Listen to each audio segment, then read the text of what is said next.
Neha, I think we should start. Yeah, over to you, Sapna.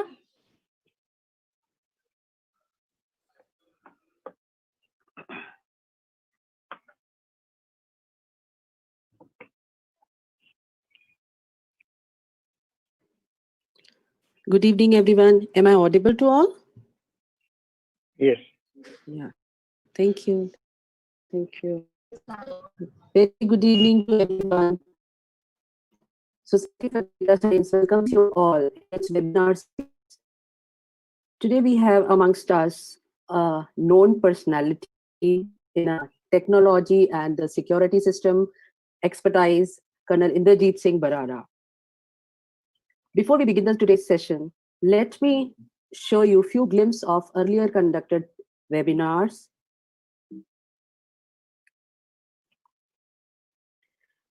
It's a series of webinars which have already conducted webinars earlier, for which participants can visit our YouTube channel. To move on, today we have amongst us Colonel Inderjeet Singh Batara, Executive Member of Society for Data Science. It is my privilege to introduce him on a very apt talk he is going to speak called Deep Fakes. Colonel Inderjeet Singh Batara is a well-known personality in technical world, especially in the world of information system, with experience of more than 25 years across a wide spectrum of areas, namely spanning solution architecture, project management telecom, IT infrastructure management, info security advisory and architecture, cyber security, and cyber forensics, data center designs and operations, cloud computing, and e-commerce. He has consistently delivered mission-critical results and seamlessly managed diverse functions related to project management, service delivery, and key account management. He exhibits and models influential leadership skills through efficient management of large and dispersed teams while promoting a cooperative working atmosphere. He demonstrates a strong work ethics and encourages teamwork. While clearly defining standards and expectations, he has a strong visioning and strategic thinking ability. He envisions opportunities and converts successfully into business through swift and analytical decision making. Keen eye for innovation in technology. His core competencies are creating business values supported by technology, aligning IT with business, thought leadership, IT transformation, turn around IT organization and improve effectiveness, managing teams with focus on outcomes, strategic outsourcing and cost management, business process improvement and organizational efficiency and effectiveness, leading to applied cross-industry learning towards problem solving, thought leadership for e-commerce startup. It's a wonderful, it's really privileged to read this kind of profile, and there are so many competencies which cannot be imagined, at least by me. So, and today we are into technological world. So before we move on with the session, I would request all the participants kindly be on a mute, and you can ask any question in a chat box, which will be served at the end of the session. We welcome you, sir. Thank you, ma'am. And thank you. Yeah. Can you hear me now? Over to you, sir. Over to you, sir. Thank you. Thank you, Sapna, and thank you, Dr. Goje, Dr. Neha, Dr. Amlam, Saptrishi, and the complete team of Data Science Society for Data Science, which has been instrumental, for all these years to bring and drive the data science into Indian environment. And now we are global, and we have been doing a lot of work in the Society for Data Science. And what we bring to the table today is something very interesting topic, and which is concerning everyone. Some point or the other, we are being all touched upon by that kind of information. Maybe you are on the social media, or you are, on the TVs, or anywhere you look at it, you are seeing this kind of topic which is embarrassing you. It is you've been talking of it in the houses, your colleagues, your industry partners. So this is a point of concern, and that is what we have chosen to topic in the series of our talks is the deep fakes.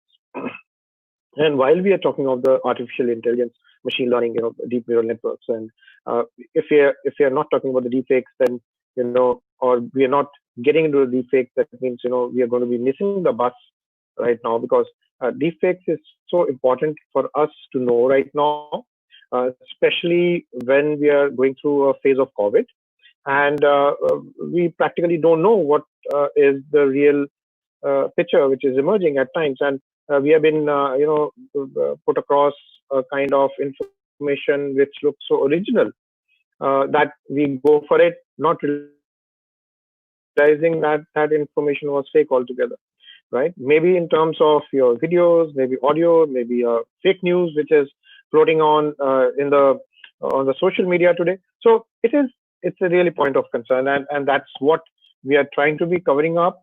And in the course of my talk today, I will be telling you about the deepfakes, what it is, and how it emerged, how they have come all the way.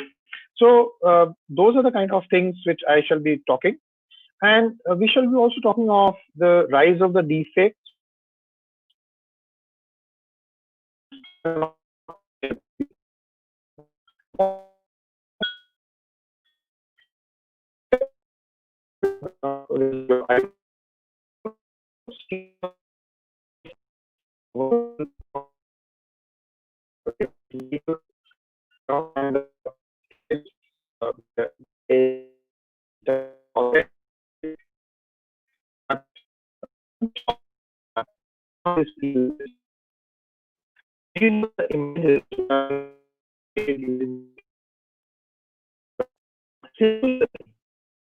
These are the kind of images which are there on the social media. You may like them also. You may like the faces also, images also, and this is what it is.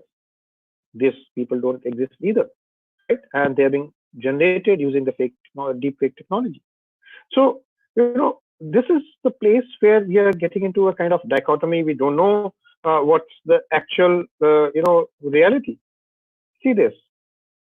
On the right of the view file, you find Jennifer Lawrence and a face swabbed, image of Steve, which is there, who's using the villain model, right? Can you imagine this kind of things happening right in front of you? And you really don't know, if you've never seen Jennifer, you will never know her real image. And this is something pretty interesting, and what we have been coming across Barack Obama. And let me see if I can put the audio to it. Can you see the audio? I think there's something on the. Can you see the? Can you hear the audio? No. Now can you hear it? No. What's that? Okay, no problem. So what I will try to do is that this all images what you're seeing are all fake of Barack Obama, right? And these are being taken from the unmodified target sequence, and this deep fake of Barack Obama was created, where he's actually talking of the health issues and the healthcare in the country. And this is the person on the right side. What you see, is the one who created it, and this is of Ronald Reagan, right? And this is what is the deep learning which is being done. Similarly, just see the one which I showed you, how you are trying to make the images intelligent and get the information onto the images. So this is again the image of Jennifer, which has been morphed, and deep fake has been created of the Steve. So this is the kind of deep fakes what we are seeing, and the sampling. If you have a bigger sample, more accuracy what we are seeing, and these are the kind of things on and off what are happening altogether. And with the power of the AI and the machine learning, this is only going better, right? And also when we talk of the GPUs which are there, the processing powers which are all available, right? It picks up. And this is how you do. If you're taking a lip syncing, you're able to pick up the actual kind of, the lip sync, the kind of tones what the Barack Obama talks of, and in the manner he delivers his talk, and that enables them to create the deepfake. And something which is of concern today is the election 2020 in US, where everybody is perceiving that there'll be a lot of deepfakes which will come up. In fact, Facebook is quite proactive in this case, and we are seeing lots of activity where they brought down a number of accounts of which were supporting Trump and things like that. This is something which was in the media for a couple of days, where Trump and his allies shared a doctored video of Nancy Pelosi where she was trying to and thereafter convert to Vietnam Gardens, right? A fake video was floating on social media. It had almost 2 million hits.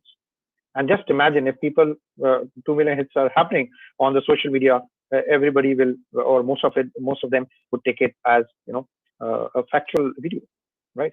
So with that as a broad background about the deepfakes, because I just wanted to give you the deepfakes, because before I do a deep dive into the deepfakes, so we shall talk of the state of the deepfakes, what's present, what are the face swaps and how it's being done, and how to detect the current generations of the deepfakes, and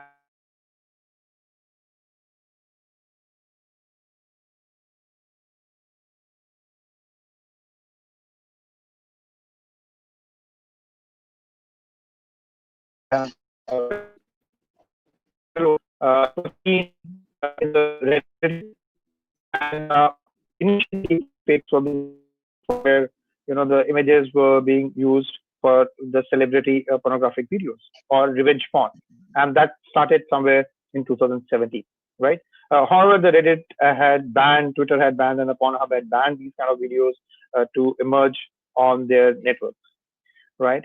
And what we see, what are the deepfakes then, and what was happening? We shall talk of the generative, adversible network algorithm, that the giant assisted celebrity face apps in adult videos, which were the most commonly used. And what we are seeing now is the AI assisted content in any format. So AI has been, part of these deepfakes, and the kind of enhancing or kind of, uh, easing out or giving a better results in the deepfakes, right? So some bit of the deepfakes which are happening today. So what we are seeing, why this deepfakes has suddenly taken off, is because of the advancement in the camera technology and the wide availability of the cell phones and increasing popularity of the social networks. So all those social networks which are there, they are the platform from where all these deepfakes are being circulated. People like it, and before we even realize that it's a deep fake, it would have had a million hits or 2 million hits. And we also seeing that the video sharing portals, which are very common, where people share all the videos which are there. I'll request everyone to mute, please.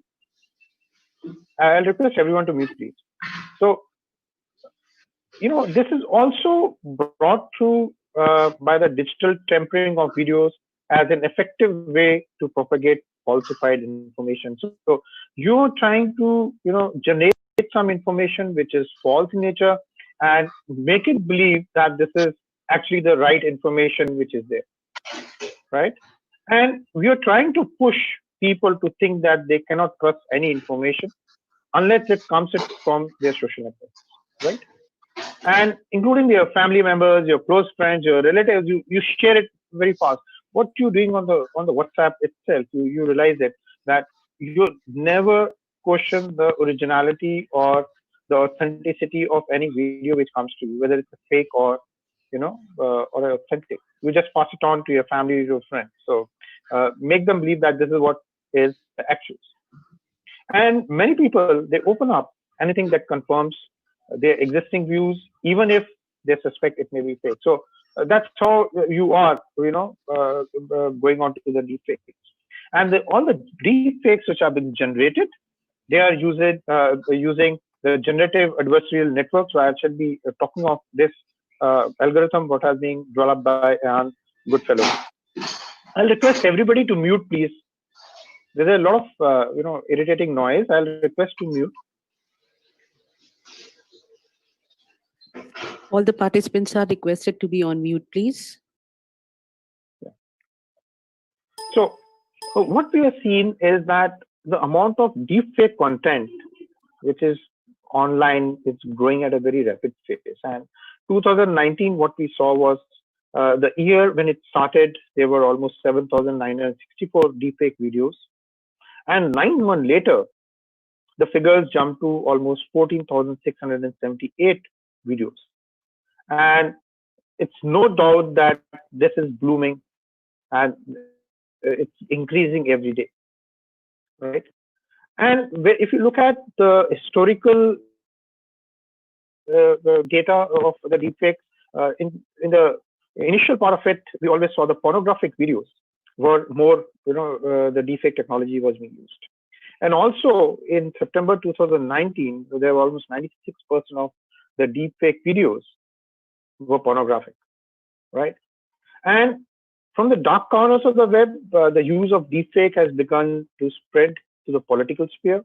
We are seeing from the pornography, now it's all in the political arena. We're seeing a lot of things which are happening, and it's catching on like fire. And we see like deepfakes of like the one which I showed you, the celebrities. Then I showed you the president of US. So it's really catching on. And in the political arena, it's got its own, dangers which are associated with it, right? It could be distorting the democratic discourse of the country. It can be manipulating elections. It can be used to erode trust in institutions.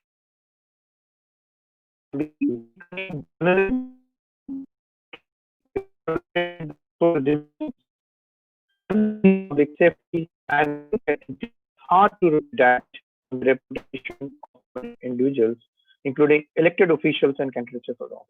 So in the political space, we are seeing this is a tool which has been very effectively being used in the last couple of years, and it is all growing. And while we talk of election 2020 for the US, deepfakes are already in, right? And there's a continued threat of cyber attacks and cyber war. And we have to be very seriously considering these scary situations, right? What we can see, they can change the course of any country. So what we can see is a weaponized deepfakes will be used in 2020 for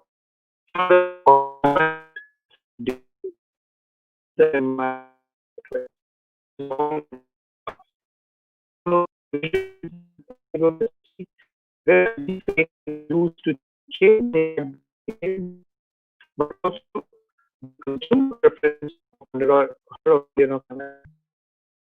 and for cybersecurity tactics to more effective target victims. In a sense, the deepfakes, be careful when it comes to the governments, when it comes to the elections, when it comes to the political space. So this is a challenge what we are seeing. But let's understand about the technology. I'm telling you about the overall space and why you need to know about the deepfakes, because this word should not be anymore out of your dictionary. It should be very much part of your daily discussions. Right? And what we are seeing is that the combination of the terms like the deep learning and the fake, that emerged actually in 2017, and it was powered by new deep learning method called the Generative Adversarial Network. Okay, And what has been available today to us is like there are a bunch of platforms and tools that can be used for creating deepfakes. So there's a platform called FaceSwap, deepfakes itself. Then there are Lyrebird. It's a kind of a fake voice cloning platform. Then you have Humane.ai for the deepfakes for dancing, and Mr. Deepfakes forums for deepfake for porn. So there are different platforms which are available, which can be there. Some of them are paid, some are on the GitHub. One can utilize those platforms for your gainful usage, and do it. And what we see, when we spoke of 2017 versus 2020, the resolution of the images has been, as it's growing, as it's changing, we are seeing the deepfakes are getting better. So 2018, when we had 64 by 64 kilobyte, image, it was the one we could use it. And now what we see is 320 by 320 size. So that's the kind of the frames which are available, which you can utilize for making the deepfakes, and the resolutions are getting better, right? So what practically happens that basically you start the user feeding the application with the source material. That's called the training data. That means if you want to morph or change my image, that is selected from anywhere, including the Google Images, YouTube, and DVD, right? And higher the quality, the better is the output. What we quality, you are a better processing power. More so, what we are looking in for parts. And once you have those processing power, the faces are extracted from the still frames from the source content, and a model is run to properly place one face on top of the other. So once you are able to do the superimposition of the face, this starts working. And when you are finally swap the frames, they are converted into a video format. And this entire process can take between few hours to few days. So it's not an easy process. It takes computing power. It takes perseverance. It takes number of clips or a video clips for that matter to between the training data and the output data, what you're looking in for, right? So the AI technique behind the deepfakes are what we can say is, one is the autoencoder, and primarily autoencoders are the neural networks that first deconstruct, that's encode, and then reconstruct the input. And how they do it, I'll be telling you subsequently, and of course it cannot reconstruct the image to its previous step, but in order to try it learns important features. That's what it reconstructs it for. Okay, and the encoder converts the image into a lower dimension latent space, and the decoder reconstructs the image from the latent space. So this is how the encoder and the decoder work to superimpose the images on one another, right? And this is a gentleman, he's Ian Goodfellow, who's supposed to be the father of deepfake. He's the one who was doing research, and his thesis work was in AI, and he created the generative adversarial network. And primarily it was based on the two neural networks. One was the generator and second was the discriminator, and based on that, he was able to create it. So he is being the most sought after man in the industry today. So he was initially in Google, and now he is part of the Apple Industries as director of machine learning. So that's where he is right now. Okay, and what the techniques of the GAN is that this is an upgrade of the autoencoder method. So what I told you, the autoencoder method, the GAN was the upgrade version.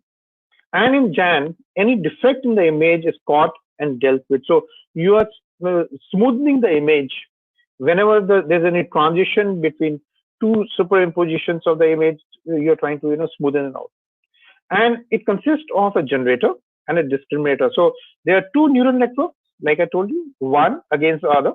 So it's a gaming algorithm which you're trying to play, and you try to have a better generator, and you try to again improve upon the discriminator so that it matches to each other.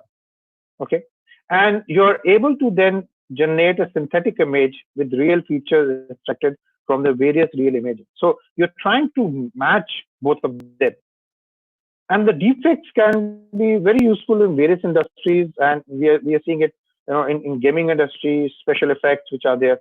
So that's how this algorithm pretty works nicely.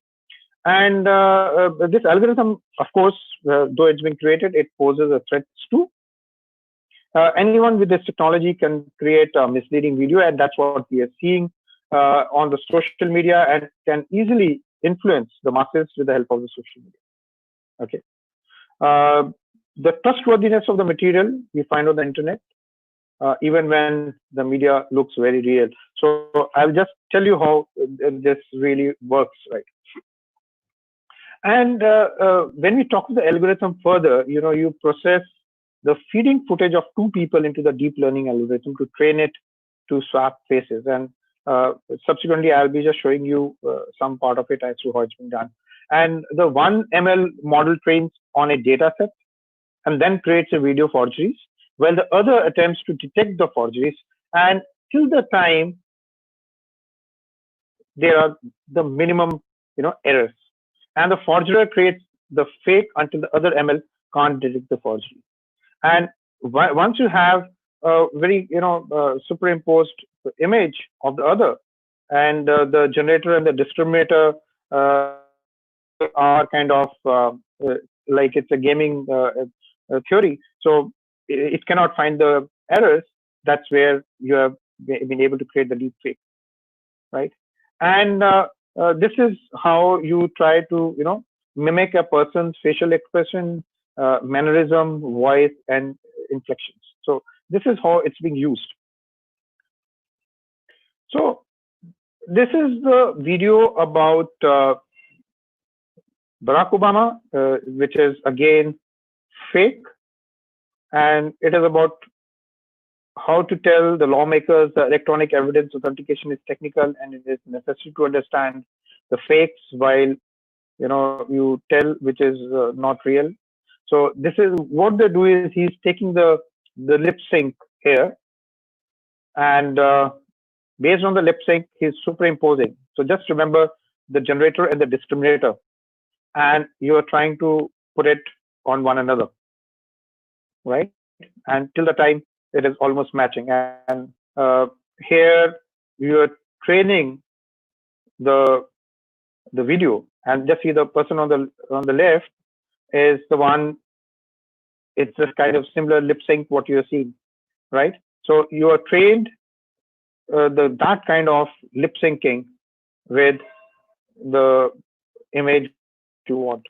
Okay, so this is how you use the deepfakes for the political agendas also.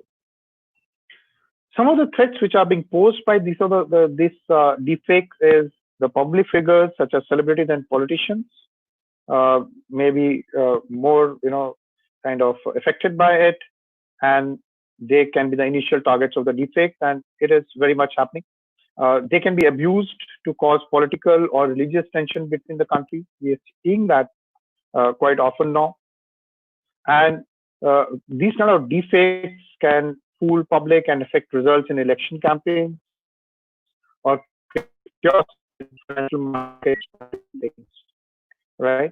So this is where we see how the deepfakes is playing a bigger role.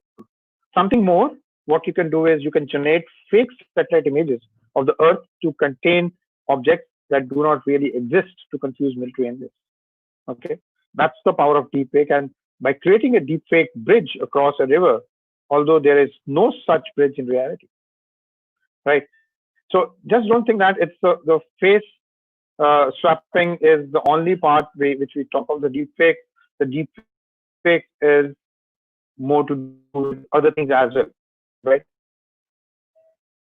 And so some of the other threats which we see, the voice deepfake which happened, which was used to scam SEO,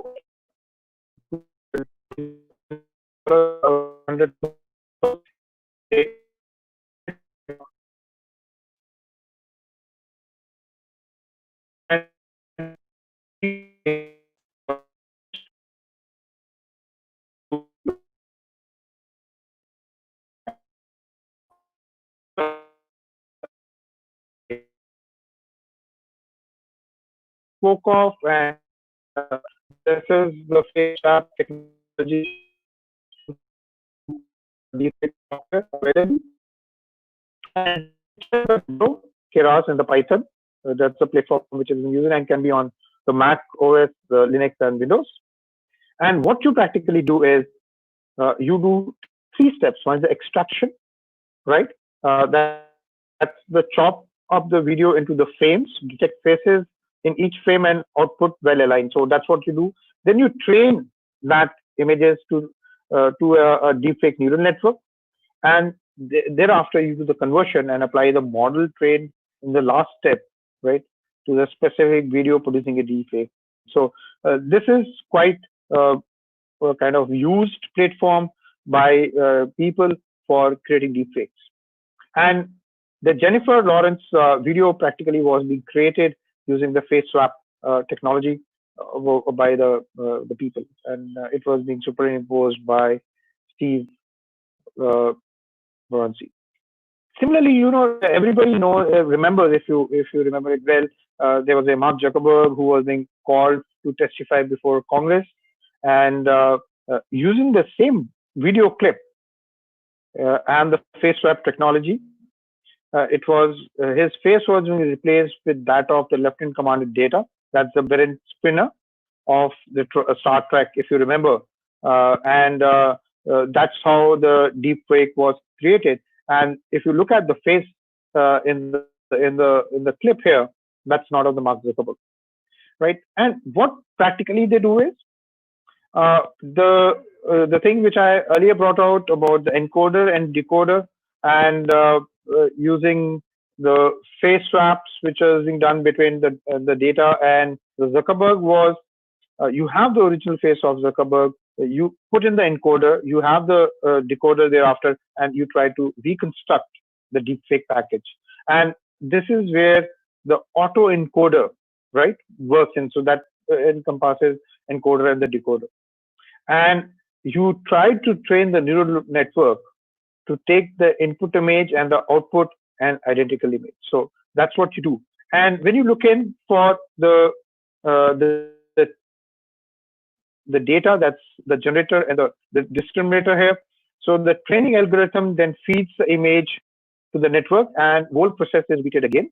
And you also take the image of the data, that's the original B, and reconstruct it again. And it takes hundreds and thousands of iterations to process and produce an autoencoder that does a good job like this. And to tell you, for this particular generation, they had used almost 9 clips of the data, Berent Spinner, and they had taken around 14 clips of Mark Zuckerberg.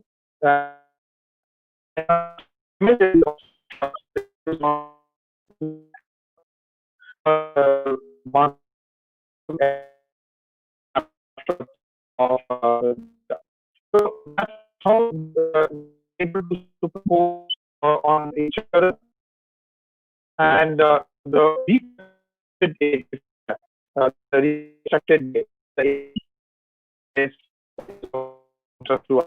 And this is what has been created using the deepfake autoencoder, right? And of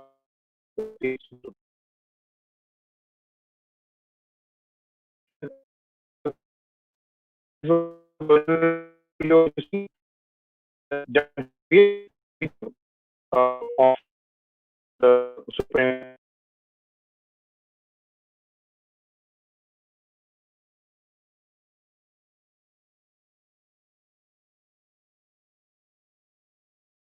of them, and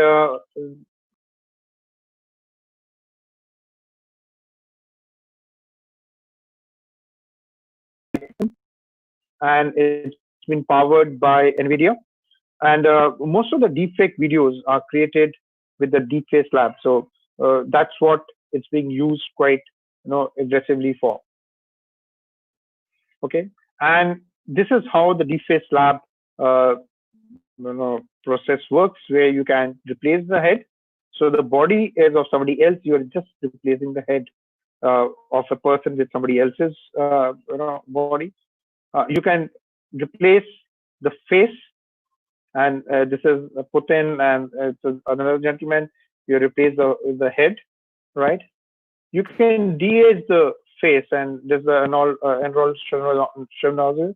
So where you are de-aging the face altogether, right? And then you are changing the lip sync of the politicians. So practically what they are talking is what it is not. So you can create a deepfake using the deepface technology as well. Something which we saw quite often and was available, that was a fake app. It's there on the Android Play Store and iOS Play Store, which was there, and it was being used to create, a face swapping, which it used a face swapping technology to create an exploratory use, right? So you could change your face with any celebrity and use it. Then there was an app, which was a Chinese app, and it went on to be #1 in just 2 days of being released. And it was used to create a deepfake face swap app, right? And it was using the AI engine, and it was able to create the face of celebrities on your face itself, right? So what the deepface app does, it does it in 4 parts, so 4 steps, which I'll just tell you. It's in a very simplistic way. So it clicks the source with the target face, and you have the destination, the video you're looking to modify, right? And thereafter, you do the histogram of the ordered gradients. Basically, you try to reduce every image to grayscale and calculate the directions of gradient for every pixel. So you can make yourself look differently. So you are able to extract faces by this technology. And once you do that, you kind of detect features of the images, and you identify the features that anchor that are required to anchor a face, and you look for videos and sources with minimally obstructed faces. So that's what you practically do. Once you've done it, now you train your model. For that you require a number of images to train your model to reach to kind of look very original, right?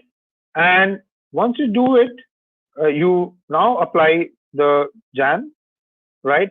Basically, the 2 neural networks to create the generator and the descriptor model, and you try to bring the generator to the discriminator very close to them, both of them, and you see the output the way you want it, right? And this is what you try to convert. Okay. So these are the kind of steps what you do as part of this design. So coming, giving you the details of what are the states of these deepfakes, how we try to implement them, and let's now look at beyond the face swaps which are there. And though we know that the face swaps really went viral, there are lots of fake videos which are there, or the deepfakes which are there, but machine-generated media comes in many forms. So that's what we are seeing it. And it's not only just a deepfake. We see a generative artwork which has also started, having a lot of traction. And this is a artwork which has been created using the machine learning. So estimated worth is around $7,000 to $10,000, but actual sale price is $430,500, $432,500, right? So you are going to see a lot of artificial intelligence generated images, paintings which are there, and which are being put at a very higher cost using the generative art. Okay, so this is the video. I think the video is not playing for some reason. So what you practically do is, in a generative art, it's a algorithm which is generating a new ideas, forms, shape, colors, and the pattern. So you can generate any pattern if you look at it, right? And you can create the rules that provide boundaries for the creation of the process.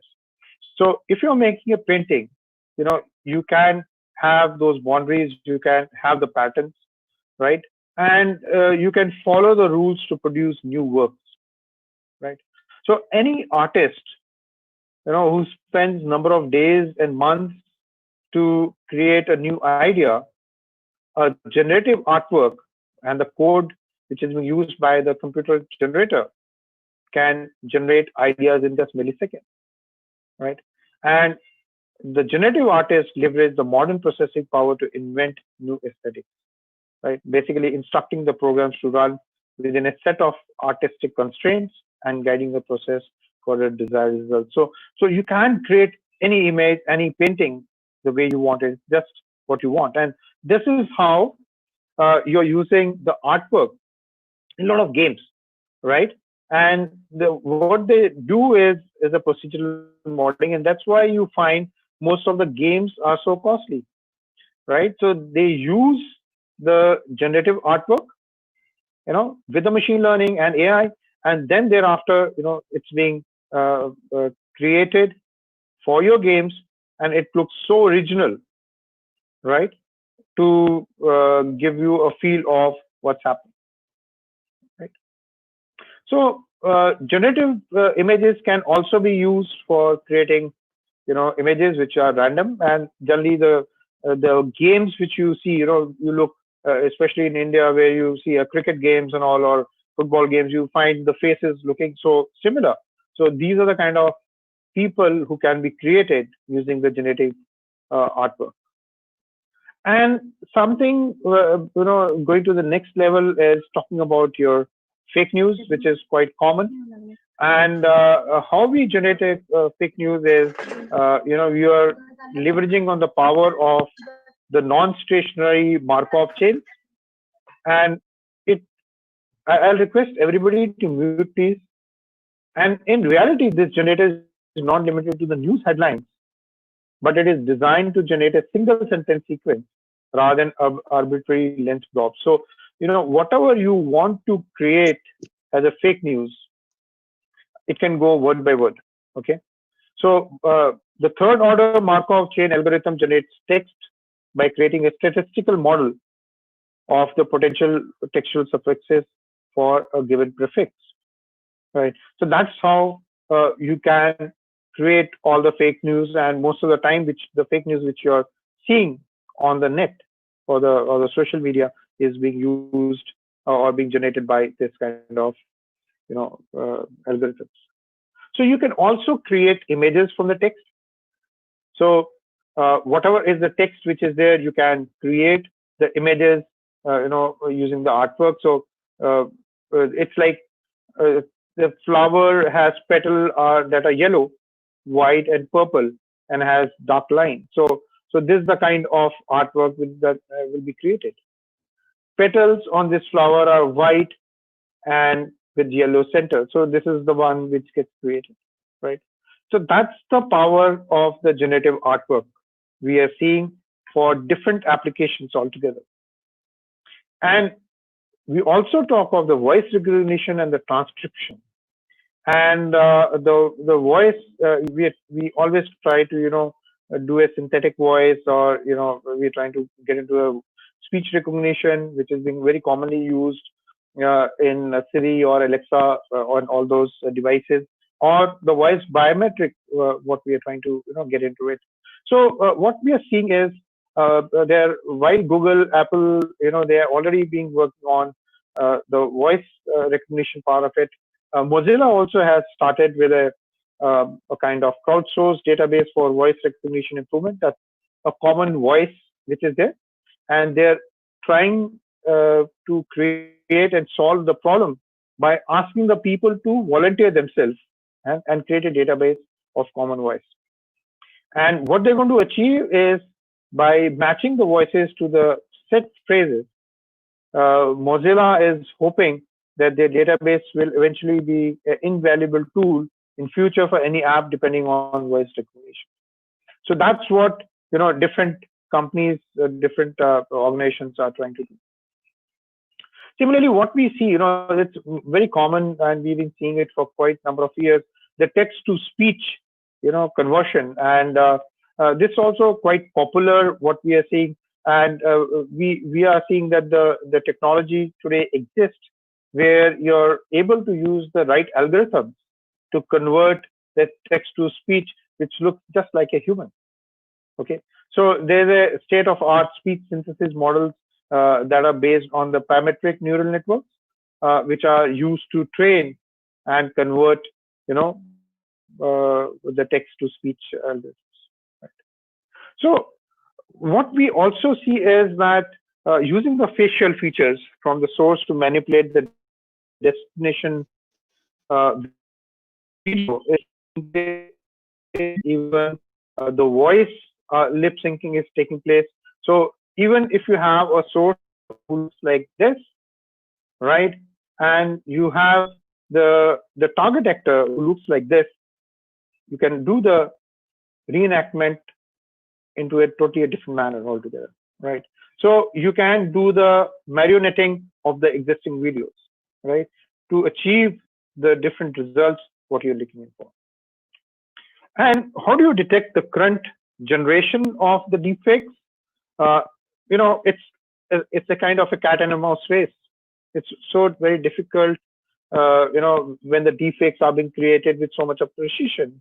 At the same time, to identify those deepfakes puts a lot of challenge, right? It's kind of a AI against AI, and definitely we are going to have AI which will be used to find the deepfakes in due course of time, and there are a lot of algorithms are already coming up to do that.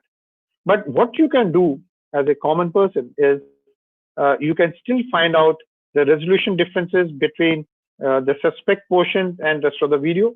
So you'll primarily come out and you'll know that this is a deep fake video. And there are also startups which have emerged who are trying to create softwares that defend against the deep fake.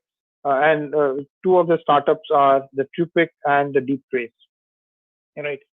You can also pay attention to the shots where there are, where the face is angled or obscured to find whether it's a deep fake or it's the original image, right? And AI can be used, like I told you, it's AI going to be against AI. It's no more machine, right? Similarly, the pay attention to the shots where the face is angled or it's obscured. So you can check on that to find out whether it's kind of a deep fake or a original, right? Similarly, while we are seeing so much of happening on the deep fake, to identify itself is very difficult. You try to check up whether it's a deep fake or not using ears, jawline, hairline alignment, and which may change in different scenes. So you can use all those mix and match to find out whether it's a deep fake or it's the original. But to put you and tell you some more, the Facebook, Microsoft, Google, they're taking a lot of initiative to detect and remove deepfake videos from their platform right now, right? And they have already told that they'll be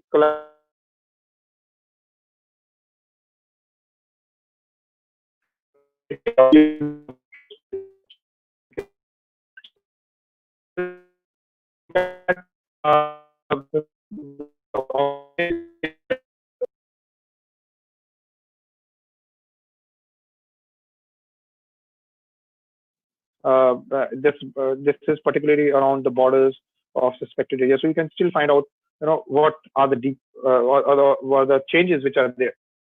But this is all temporary, though. This is kind of a situation that visual inspection will not give us the best results. It has to be a technology against a technology. And detection is an arm, it's an arms race. We'll definitely lose. It's going to be very difficult for us in times to come. And what we are seeing is the future of disinformation, what it entails for us. There's a lot of information disorder which we are seeing today. There's so much of information on Twitter. We don't know, what's happening. In the case in point, in India, when we see there's a lot of information which is by bots which are created by Pakistan or maybe China, and they are trying to give so much of information based on the deepfakes and create a false or the fake news. So the deepfake or the disinformation is kind of the subset between the misinformation and the malware information, the malinformation, right? And it is all fabricated or deliberately manipulated audio and visual content. And it is intentionally created, for the conspiracy or rumors. So this is the kind of challenge what we are getting in as regard that this information is concerned. So how do we really find out the disinformation all about? Do we trust the source from where it's coming? And on Twitter, we know most of the time whether it's a kind of original or it's fake, really very difficult to tell now. Does it look suspicious? It's a big question, and if you are not knowing the context of the complete, incident or the complete storyline behind it, you will always trust it as original, right? Some example which I like to give it to you, and we always say that Wikipedia is an accurate platform, as Britannica, and that's what we have been always doing it, right? And this is the kind of content which was there on Wikipedia for a number of years. And to tell you, this content was a fake article, right, which lasted for 1 year and was available on the Wikipedia itself. So how you really identify, the fake news, the fake article, on this kind of platform itself. So it's becoming a very precarious situation for all of us. And what we have seen is that the Facebook itself had banned almost 2.2 billion fake accounts in Q1 of 2019 alone, right? And they are all mushrooming day in and day out. They are increasing as we talk, and it's very difficult to identify how many fake accounts are there, right? And in December 2019, I had touched upon the point of, the elections, and Facebook had removed 682 accounts that allegedly use deceptive practices to push pro-Trump narrative to about 55 million viewers, right? And they were able to identify, and they were able to, kind of bring it down. And these all profiles which you are seeing were being generated using the style GAN, for producing the profile pictures, right? And it is a much advanced version of the GAN. So how many accounts are being caught automatically? That's a kind of question which will come to our mind. And if you can say, if you have the right kind of algorithms, we can catch almost 99.8% if you have the proper AI tools in place, right? And we do have the problem of, almost 43.8 million accounts that were not caught until reported, right? So it's a kind of a challenge what we are facing if you don't have the right kind of tools with us, right? So, and coming on to the deepfakes, and we do find a lot of good sayings about everyone on the social media, and this about the by the Winston Churchill, which says that lie gets halfway around the world before the truth has a chance to get its pant on. And you will always like it, you'll share it, but it's not real. Okay, that's the problem. Okay, so what's real, what's not real, we have to really, identify that. And we're already facing the problems of the fake issues, the fake news, which are there. And just see, I'm trying to show most of the companies try to show they have a huge traffic which is coming onto their network, and based on that, they upgrade their grading, their kind of ratings which are there. This is the traffic at the top US retailer, and you can see the number of people going onto the website to browse through the data. But just imagine what you're seeing here is the fake logins, which were 92% of the traffic altogether, and the actual traffic was just the one which you see at the bottom, right?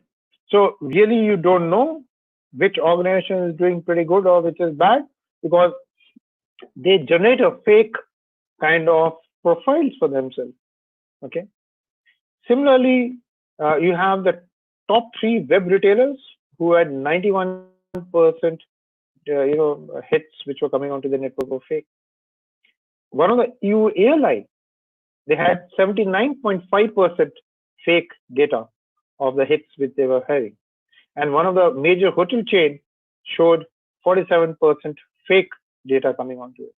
Okay, so this is a kind of vicious circle we have landed up into altogether, where we are creating data, we are getting onto it, with the problem which is there.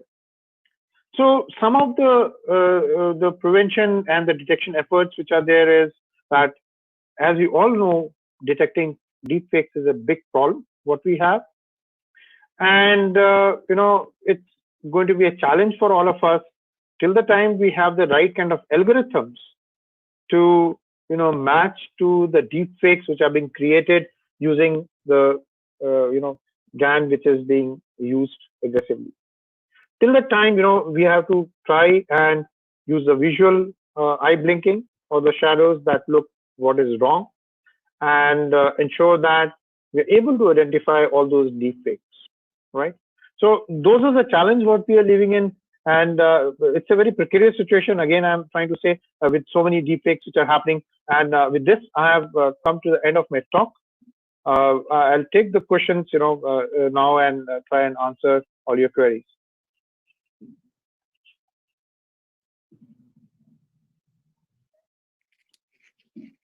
If you have any questions, please let us know. Please, all the participants, if you have any doubts, questions, you can write in a chat is disabled, madam. Okay.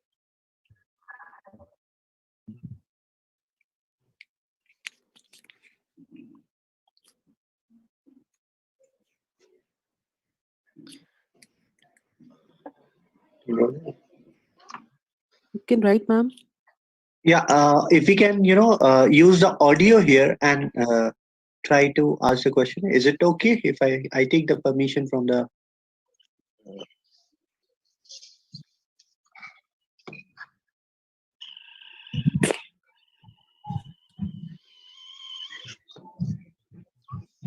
So there's one question which I'm seeing is that, which is the technology which is being used. So I had told in my talk, there's a TruePic technology, and there's one more technology which is there, which are being used to find the deep fakes right now.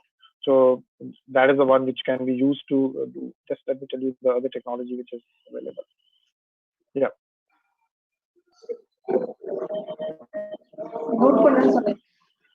I think you can unmute yourself and ask those questions. That will be much better. And rest all to unmute, to remain in a mute mode. So Aditya. Hello. Good evening, sir. Yeah. Any cyber crime offenses involved from deepfakes? Any crime cases in India? Yes, I have told you the cybercrime which happened because of the voice. What happened was that somebody gave a call to the CEO, and he said, "I'm a CFO who's speaking." And thereafter, he said, the CFO is not available. He was able to, simulate the similar kind of voice as a CFO. And once he picked up the call, he got the same reply, and the CEO sanctioned that $243,000 dollars for one of the claims. So that is the kind of attacks which are all possible today. Thank you, sir. There is one question on chat box, the positive use case of deepfake.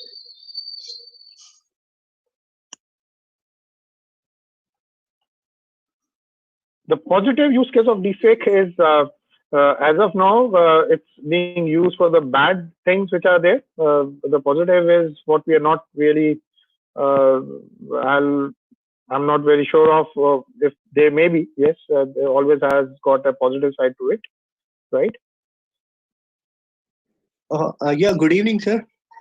We have, Yeah. I mean, first of all, it was pretty nice and good to hear something from you, and it was completely very insightful. And my question is, you already told that FaceSwap is one of the open source tools. If you can give more insight about the tools and what are the technology So, available on open source media, so I can probably. So I have touched upon two technologies. The FaceSwap is the one which is there on the GitHub. You can go to the GitHub, and it's freely available. You can download, and it's used the Jan kind of model what is there. So you can use those things. And the model which I told you, where I was, we were trying to change the face of Mark Zuckerberg with data. So that's being done using the FaceSwap. And it's being what you require for deepfake is one thing which I didn't cover up. You'll require a very high-end computer to yourself. You require a lot of processing power. You may require 8 GB GPU. That's to begin with. If you're looking in for a very slow work, and if you're looking in for a faster, conversion into a deepfake, maybe you require more processing power, because what you're trying to bring in that. Out of that, like I had told, out of the 2,600 frames, you are trying to pick up the best. And similarly for the discriminator, you are trying to pick up around 2,200 images. So matching them and trying to play the game theory. So it's a very this process is quite computing intensive altogether. Yeah, okay, sir. Thank you so much.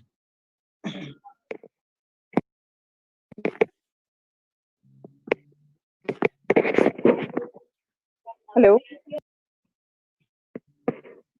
Yeah. So the question from Dr. Alok, I think, in how the banking, sector is affected by deepfakes. Two things to be there, Dr. Alok. One is while we are having the facial recognition, I think we are just going in for the the facial e-KYC, that's the video e-KYC. Okay. If you are using this kind of technology, it can be played against in the banks, number one. Second is the voice biometric, where if your system is not pretty aligned or not trained, you can create a synthetic voice or spoofing to fool the system if you're using the voice biometric in banking sector. Hello. Good evening, sir. This is Madhu Khurana. Hello. Yeah, ma'am. Yeah. Sir, thank you so much for an exhaustive and very elaborate session. It was very insightful, and I really enjoyed each part of it. My only question is that for a common person to understand for a particular quote or a video or a picture that it is fake and it is not genuine, what is your suggestion, sir? So, ma'am, like I told you that still we are, kind of creating newer technology like TruePic and the Deep Trace to fight AI against AI model. And the other thing which I was trying to say was that immediately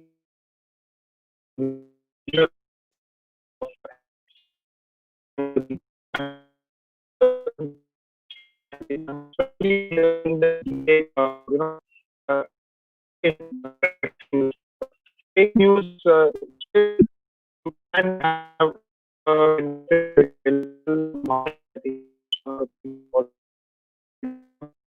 check It's